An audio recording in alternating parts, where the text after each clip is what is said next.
Баршаңызға ассалаумалейкум достар. Бүгін джем қосылған рогалики рецептісімен бөлісемін. Қамырына жылы сүтке ашытқы, қант, ұн салып, бұның бәрін жақсылап араластырамыз, 5 минутқа қоя тұрамыз. Содан соң жұмыртқа қант салып, қайтадан жақсылап араластырып шығамыз. Енді ұнымызды біртінде салып отырып, қамырымызды елейміз. Қамырымызды елеп жатқанда ерітілген майымызды құямыз және қамыр елеуді жалғастырамыз. Бізде осындай жұмсақ қамыр шығу керек. Қамырымызды 45 минут жылы жерде ұстаймыз.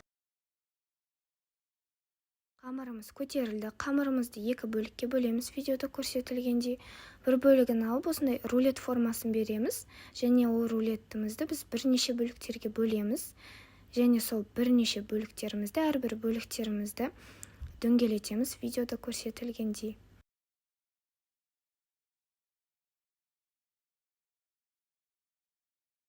Енді қамырымыздың бір бөлігін аламыз, оны осылай сопақшаға отырып жаямыз. Жайылған қамырдың жалпақ жағына қарай джемімізді саламыз. Менде таңқурай джемі, яғни малиновый. Сосын видеода көрсетілгенде орып шығамыз. Әрбір рогаликімізді осылай істеп шығамыз.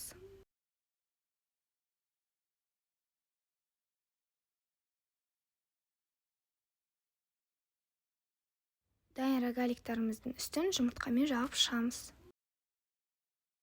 Рогаликтарымызды 180 градуста 25-30 минут дайындаймыз.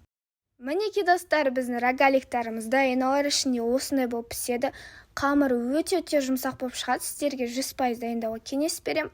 Джемнің орнына басқа да заттар салсаңыздар болады салмасы ретінде. Ал егер осы видеоны лайк қойып, каналға жазылуды ұмытпаңыздар. Баршаңызға ассалаумалейкум.